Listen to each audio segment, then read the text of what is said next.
jauh tempatnya, Kangsa. Kakiku hampir Setelah mendapatkan keterangan dan perjalanan panjang, mereka, yakni Gangsa Dewa, Durgandini, Sudawirat dan lain-lain di sana juga ada Lokahita, sehingga mereka pun mendapatkan tempat tinggal Abicaraka yang akan mengajari Sudawirat semakin dekat, karena sang orang tua Peyot itu sering ngomel. Karena kejauhan dari tempat tinggal dari Abicaraka, Gangsa Dewa pun menyeru akan nama seseorang, yang bernama Abicaraka hingga pada akhirnya sang Abicaraka pun menyambut mereka dengan sesampainya di sana. Abicaraka bertanya, kenapa kemari? Oleh karenanya mereka pun langsung ke dalam hingga menyampaikan maksud mereka, dan akhirnya Sudawirat pun langsung untuk berlatih. Ternyata berlatih dengan serius dan menguasai akan ilmu halimun yang ternyata dikuasai oleh sang Prabu Anglingdarma. Durgandini pun merasa senang karena Sudawirat pun langsung dengan cepat menguasai ilmu halimun, yang juga dikuasai oleh Abicaraka tersebut.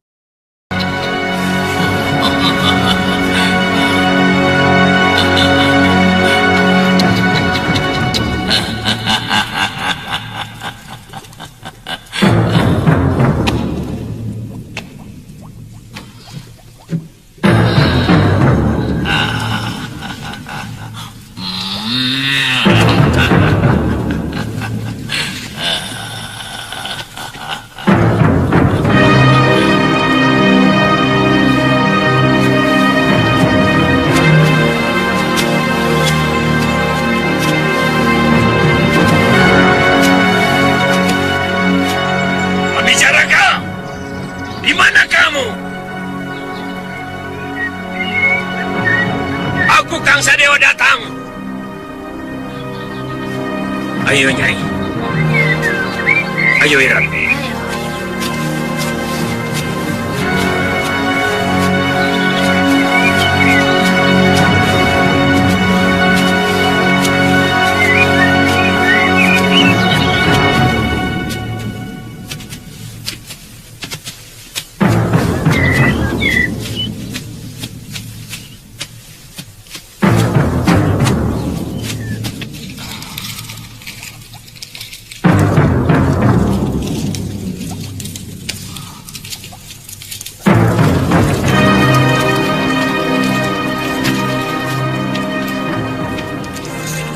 Ada apa, Gangsa? Murid kami ingin belajar ilmu halimun yang kamu miliki. Hah? Apa? Apa? Hah? Ilmu itu tidak bisa sembarangan kuberikan pada orang yang belum kukenal. Kalau untuk kamu sendiri, bisa. Tuan. Jangan banyak mulut kau. Cepat ajari muridku, atau tubuhmu akan kucabik-cabik. Aku tidak suka dipaksa-paksa begitu, Gangsa Dewa. Siapa perempuan itu? Kurang ajar. Hei, berani sekali kau menghina Durgandini. Kurobek-robek mulutmu. Ayo keluar kau. Oh, maaf Nyai. Saya tidak tahu kalau Nyai ternyata Durgandini, pendekar jempolan yang selalu saya kagumi. Iya, tapi cepat perlihatkan itu.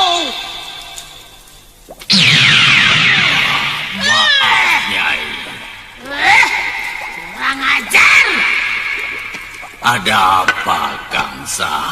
Kami sedang mempersiapkan jago untuk menghancurkan musuh Anglingdarma. Anglingdarma?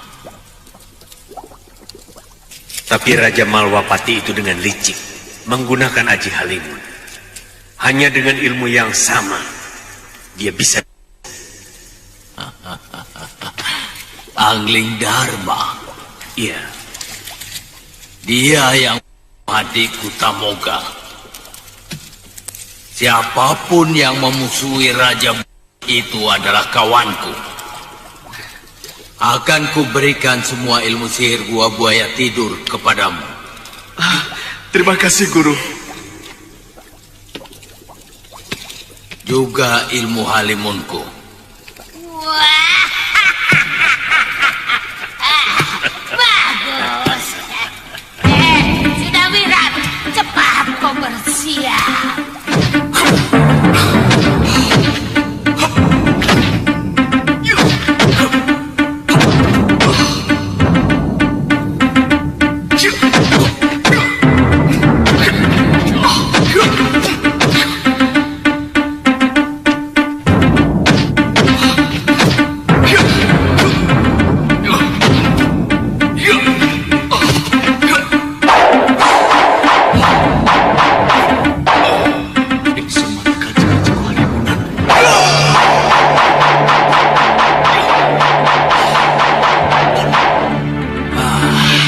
Lakukan sekali lagi, Wira. Makin cepat kau membaca mantranya, akan lebih cepat kau menghilang. Begitu juga sebaliknya.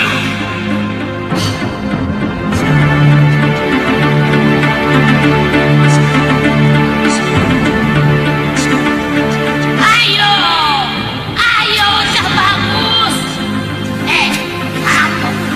Kamu pasti bisa. Ayo.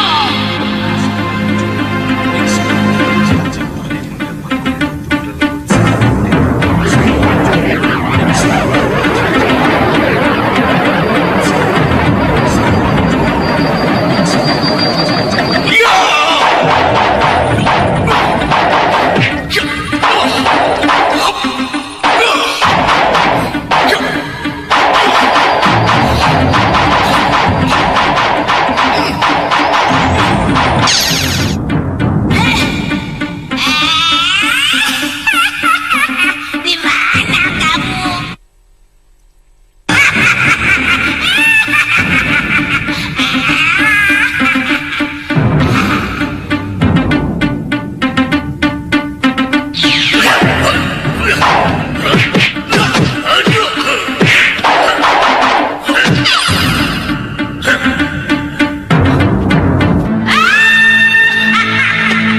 Baru rasa kamu kaksa. Bagus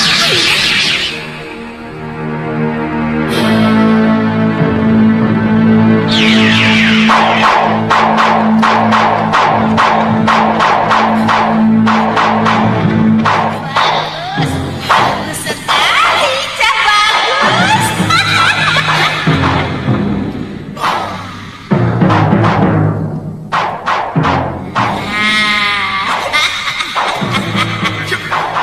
Sebenarnya yang terpenting bukan kepandaianmu menghilang, Wirat, tapi suasana alam ketika kau menghilang itu yang harus kamu cermati. Karena di sanalah aku akan bersembunyi. Benar, Guru. Dan yang lebih penting lagi, aku akan berlatih menggunakan ajian rengga gunung di dalam alam halimun itu. Ya, betul. Bagus, bagus. Jadi Angling Dharma tidak bisa lari dari kejaran ajianmu. Sebetulnya, alam halimun itu sama dengan alam nyata. Hanya saja bedanya berkebalikan, baik warna dan bentuknya. Yang cembung menjadi cekung, yang putih menjadi hitam, yang merah menjadi hijau, yang terang menjadi gelap, yang gelap menjadi terang. Nah, Di tempat Malwapati, Sang Suliwa dan Patih Batik Madrim, mereka pun khawatir dengan Sudawirat, terutama Patih Batik Madrim, yang khawatir tentangnya karena ia bisa saja mempelajari akan ilmu halimun yang dikuasainya dan Prabu Angling Dharma. Itu dibenarkan oleh Sang Suliwa yang juga khawatir. Kemudian mereka mengadukan ini kepada Gusti Prabu Angling Dharma, yang mana Sang Prabu Angling Dharma juga khawatir dengan Sudawirat juga akan menguasai kepada guru yang menguasai ajian itu. Oleh karenanya Sang Prabu Angling Dharma pun bersiap-siap untuk menghadapi kemungkinan-kemungkinan yang terjadi apabila itu terjadi. Jadi maksud Gusti Patih, Sudawirat akan datang kemari lagi setelah dia memiliki ajian Halimun. Betul. Dan itu benar-benar mengerikan. Karena tidak ada lagi tameng untuk melindungi diri dari serangan Ajirengka Gunung Liwa. Iya. Bagaimanapun Gusti Prabu Anglingdarma harus bisa menangkalnya. Harus ada cara lain untuk bisa menghindar dari serangan ilmu rengka gunung yang sangat berbahaya itu, Gusti Patih. Iya. Sebenarnya saya sudah mempunyai pikiran ke arah sana. Tapi terus terang sampai saat ini, saya belum mendapatkan jurus lain yang mampu menangkal rengka gunung. Memakai miang bambu ataupun barang lain yang mampu mengganggu pemusatan pikiran dia, sifatnya masih untung-untungan. Iya. Yang lebih menyulitkan kita, kalau Durgandini ikut bersama dengan dia. Maaf, Gusti Patih. Biarkan hamba mencoba untuk menghadapi dia.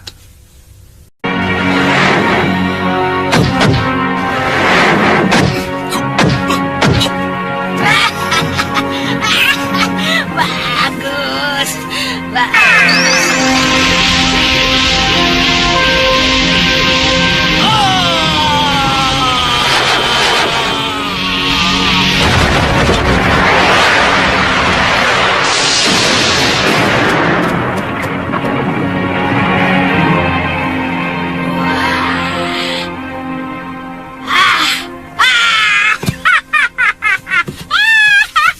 Kamu berhasil, Cak Bagus.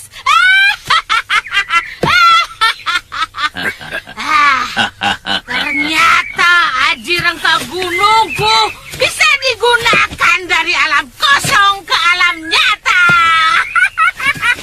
Sekarang aku menuntut janji kalian untuk Di tempat Sudawirat, yang sudah menguasai akan ilmu Halimun, ia mencobanya dengan menggabungkan akan kekuatan Halimun dengan ilmu rengkah gunung, dan ternyata berhasillah ia hingga dengan lucunya. Datanglah sahabat pendekar Linue, yang lainnya. Akhirnya Sang Durgandini pun marah, hingga mereka pun menjelaskan kepada Durgandini lebih baik bersama menuju Malwapati daripada berpisah seperti ini.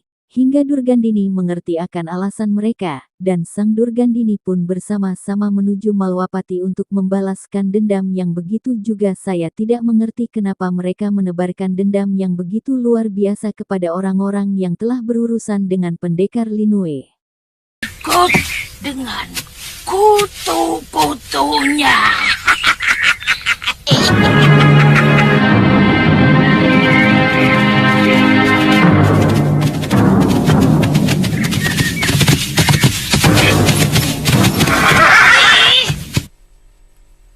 Kenapa kalian menyusul ke sini? Saya punya firasat. Lebih baik kita selalu bersama, Nyai. Kita kan sudah bertekad bulat untuk Anglingdarma. Betul. Kelihatannya kita harus membantu Sudawirat untuk menghadapi Senopati dan Tumenggung Malwapati itu, terutama Batik Madri, supaya dia tidak terganggu melawan Anglingdarma. Iya, Guru. Saya ingin sekali menghabisi Prabu Anglingdarma dengan tangan saya sendiri. Wah, bagus, bagus. Ayo, ayo.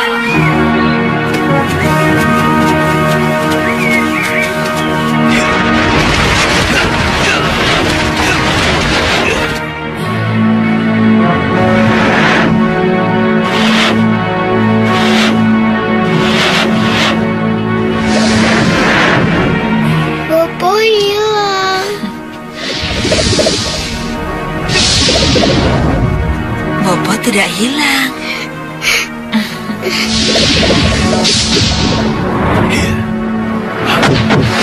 Di tempat Malwapati Anglingdarma bersiap dengan kemampuan terbaiknya, berlatih dengan hebatnya sehingga anak dan istrinya melihat Anglingdarma begitu hebat melihat.